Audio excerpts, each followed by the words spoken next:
신사원의 중국 이야기입니다.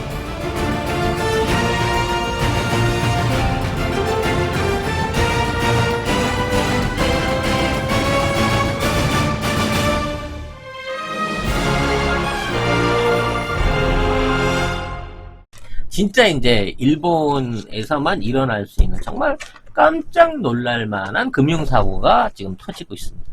이건 이제 도코모페이 사고라고 하는데요. 도코모가 뭔지는 아시죠, 여러분? 우리나라 SK텔레콤처럼 일본에서 제일 큰 이게 뭐 통신 회사죠. 뭐 유무선 통신을 관장하고 지금 전기도 팔아요. 휴대전화도 네. 하고 뭐지 인터넷도 하고 네, 그리고 이제 아까 얘기한 대로 전기도 민영화돼서 하고 민영화된 전기도 팔고 이것저것 뭐 백화점 사업까지 뭐 여러 가지 합니다. 아무튼 그러니까 우리나라 SK가 같은 기업이라고 보면 돼요. 근데 이제 얘네들이 통신회사를 하니까 우리나라 카카오페이 같은 거라고 봐야 되겠죠. 이 도코모페이라고 하는 걸 만든 겁니다. 자기네 가입자들한테 도코모페이를 만들어서 이걸로 홈페이지 결제도 할 수 있고 송금도 할 수 있고 뭐 이런 시스템을 만든 거야. 카카오페이를 흉내 내가지고. 자, 문제는 이러한 페이를 만들면서 모모토 모모토 광고도 끊겼는데 아씨 걱정이네요.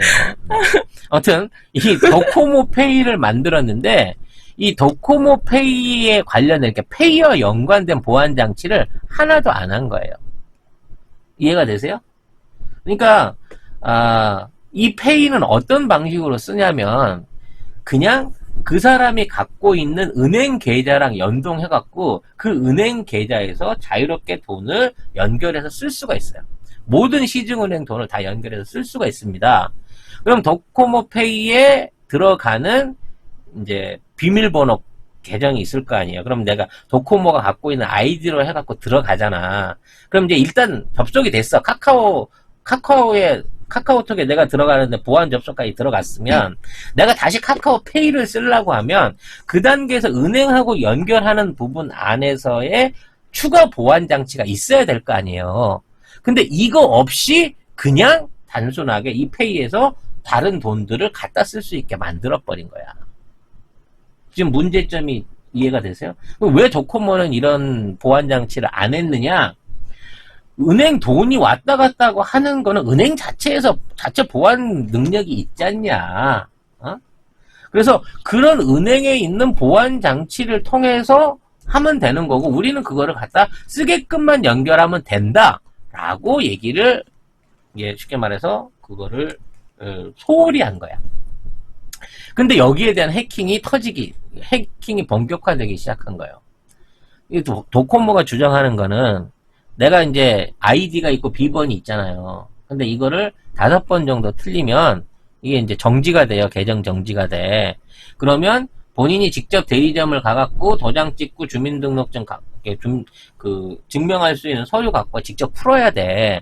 그러기 때문에 함부로 이 계정이 도용될 수 없다라는 게 주장이었는데 이걸 해킹하는 애들은 거꾸로 푼 거예요. 거꾸로.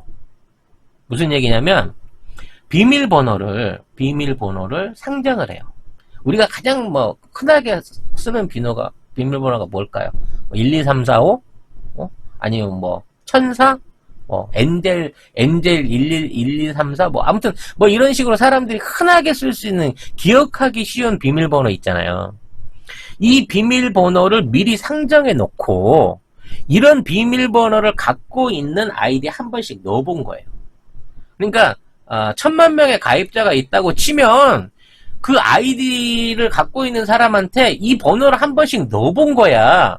근데 진짜 그런 쉬운 번호를 쓰고 있는 사람이 있었던 거지. 그래서 거기에 들어가게 되는 순간 그 사람이 가지고 있는 은행 계좌하고 도코모를 연결해갖고 거기 있는 돈을 빼다가 맘대로 송금하고 써버릴 수 있는 사태가 생겨난 거예요. 그러니까 같은 아이디를 해킹하기 위해서 아이디를 몇 번 비밀번호를 넣다 이렇게 되면 록이 되는데 이 번호를 쓸 것 같다라고 하는 비밀번호를 넣고 이 번호를 가지고 1000만 명, 100만 명 분한테 일단 한 번씩 집어넣다 보니 개 중에 한두 놈은 맞는 놈이 있더라는 거예요. 그래서 맞아버리는 순간 그 사람하고 연동돼 있는 모든 은행 계좌를 탈탈탈탈 털어가 버린 거야. 그래서 이게 처음에는 이러한 사태가 어떻게 일어났는지도 모르는 거야. 왜? 예를 들어 우리가 그 돈이 그 내 온라인 계좌에서 옮겨가면 문자 같은 거라도 이렇게 통보를 해주잖아요. 방금 얼마 송금이 일어났으면 입금이 들어왔습니다. 이거 기본적인 옵션이거든? 근데 얘네는 그 옵션이 없어. 또 옵션이 있더라도 아마 유료일 거예요. 그렇게 되다 보니까 그 옵션을 신청 안 했기 때문에 돈이 계속 빠져나가도 몰랐다는 거지. 그러니까 이 도코모 페이의 그 문제가 이름, 생년월일, 그 다음에 아이디하고 비번 요 4가지만 알면 도코모 계좌로 들어가갖고 다른 연동돼 있는 다른 모든 은행에 있는 돈들을 마음대로 주물어 버릴 수가 있는 상황이었던 거야. 근데 이 4가지를 도코모는 철저하게 관리를 잘한다, 보안을 잘한다라고 하는 게 5번 이상 아이디 틀리면 그 계정을 정지시키는 거였는데 조금 이상하긴 하네요. 거기 일본이 지금 인뱅도 지금 제대로 안 되어 있거든요, 아직도. 근데 왜 그건 또 그렇게 네트워크가 잘 되어 있대? 아니 네트워크를 쓰는 사람들이 일본도 한 1억 3천 있으니까 한 3, 4천만 명은 누군가 썼겠지. 도코모 인터넷을. 그 인터넷을 털어가지고 이거를 해킹을 하는데 해킹하는 놈들도 우리나라 같은 해커가 아닌 거야. 사람들이 많이 쓸 것 같은 번호를 해갖고 일일이 다 찔러본 거야. 근데 걔 중에 한두 개가 열려. 맞아. 근데 일본은 진짜 다 찔러본다고는 하더라고요. 그래서 해킹할 이렇게 때. 찔러본 덕분에 한 120건 정도가 적발이 된 거예요. 그래서 피해액이 한 20억밖에 안 생긴 거야. 근데 이제 피해액의 문제가 아니고 일단 이러한 방식으로 밖에 보안 관리가 전혀 안 되고 있는 게 일본의 인터넷이라는 거야. 왜? 실명 인증을 할 수 있는 아무런 제도적인 장치가 없어요. 개인이 인터넷 아이디를 만들어도 내가 꼭 본인이 아니더라도 만들 수 있고 개인에 대한 구체적인 신상정보 없이도 만들 수 있는 국가가 일본입니다. 왜? 일본인들이 그런 걸 까라 그러면 너무 싫어하니까 애초에 가입이 편하게끔 그런 식으로 만들어 놓은 거야. 그러니까 쉽게 만들 수 있고 자기 비밀을 지켜준다고 했는데 비밀을 지켜주는 걔네들 페이를 만들어가지고 연동되는 과정에서 자유롭게 쓸 수 있게 해준 건 좋았어. 근데 결과적으로 이 은행과 페이를 연결하는 데 있어서 보안장치를 안 만들고 연결을 막 시켜버리다 보니까 이게 털리게 되는 말도 안 되는 금융사고가 나는 거지. 전 세계 어느 인터넷 은행도 이렇게 허술하게 하는 데 없거든요. 지금부터 송작가TV 협찬 광고 방송이 시작됩니다. 이거죠. 화이 스마트워치. 이어폰으로 쓸 수 있습니다. 전화도 되고 음악도 들을 수 있는데 굉장히 음질이 깨끗하고요. 폰하고 150m 떨어져도 정상적으로 유지가 되는. 요렇게 옆을 뚝 누르니까 요게 이렇게 뿅 하고 빠지거든요. 그러니까 요게 지금 이어폰인 거예요. 요 부분을 귀에 이렇게 꽂으시면 되는 거고, 요걸 빼가지고 요 부분으로 이렇게 딱 넣으시면은 다시 딱 여기 피부에 네. 정확하게 이렇게 곡선으로 돼가지고 딱 달라붙어요. 생활방수도 가능하고요. 제가 그 몸이 안 좋아서 심장박동을 항상 체크를 하거든요. 고혈압, 당뇨, 운동 칼로리 스텝도 있지만 동맥 안에서 산소 포화도 측정이 가능합니다. 심부전이나 코로나 같은 걸로 인해서 호흡이 부족해지는 상황에서 내 몸에 있는 여러 가지 바란스를 체크할 수 있는 기능이 있다는 거죠. 이 정도 성능 되는 이어폰 하더라도 20만 원은 그냥 기본으로 가거든요. 사장님이 광고주님이신 아닙니다. 건가요? 네, 제가 아니요. 광고주. 아니요. 송 작가님이 광고주예요. 제가 야매로 들여온 거 아니고요. 정식 하웨이 코리아에서 수입한 정품이고 AS도 전부 화웨이에서 맡아서 하는 겁니다. 삼성, 애플과 함께 세계 3대 스마트폰 메이커고요. 이거 충전해서 쓰는 거 맞아요. 10분 충전으로 4시간 통화 가능해요. 스포츠 밴드는 19만 8천 원, 가죽 밴드는 비싸 24만 2천 원. 다른 데서는 일절 할인이 없습니다. 여기 파켓몰에서 이거를 구입하시면 10%의 쿠폰을 받으셔가지고 파켓몰에 있는 상품을 추가로 쇼핑하실 수가 있는 거죠. 할인은 불가하기 때문에 오픈 기념으로 해서 여러분들한테 혜택을 드리고 있는 겁니다. 구매해 주시고 인증샷 올리면 송 작가의 선물 화장품 3종 세트 갑니다, 여러분. 마이넘버 카드 같은 경우도 똑같아요. 세븐일레븐 세븐페이인가? 네. 이렇게 털렸었잖아요. 그러니까 그런 식으로 털리는 게 보안 장치가 없다는 거야. 보안 장치가 첫째로 없고 둘째로 또 해커들도 되게 원시적이야. 이런 식으로 그렇지. 털어. 왜냐면 지금 일본은요 자체적인 IT 인력이 없어요. 그래서 이런 보안 관계를 직접 일본 안에서 수행할 수 있는 기업 자체가 아예 없습니다, 여러분. 진짜예요. 일본은 우리나라 같은 보안 전문 프로그램을 하는 회사 자체가 아예 없어. 100% 외주예요. 맞아. 만약 올림픽이 이번에 진행이 됐다고 하면 거기 올림픽에 들어가는 모든 서버 관리나 뭐 보안 관리는 대한민국 업체가 들어가서 다 했어야 돼요. 그거 다 계약도 맺어져 있었어. 근데 날라갔지. 내년에 하게 될지 모르지만 어찌됐건 간에 일본 안에는 자체적인 보안 프로그램 회사가 아예 없는 상황이기 때문에 일본에는 인터넷이나 금융 이쪽은 전부 다 이렇게 허당이야. 맞아. 다 뚫려. 그리고 아까 말씀드린 대로 본인 인증이 안 돼요. 우리는 인터넷 공인 인증서라는 못된 제도가 있어가지고 이네들이 20년 동안 그냥 생돈을 뜯어가고 있지만 그나마도 없는 일본은 그러니까 지금 그나마 가장 첨단한 게 마이넘버 카드예요. 근데 마이넘버 카드도 카드는 아날로그잖아요. 이걸 디지털로 쓰기 위해서는 카드에 연동돼 있는 인증 비밀번호가 따로 있어요. 그러니까 이 마이넘버 카드를 갖고 온라인에 접속하게 되면 이 인증 번호를 따로 만들어서 사용을 할 수 있는 거야. 근데 문제는 뭐냐? 이 카드 발급 기간하고 인증번호 발급 기간이 달라요.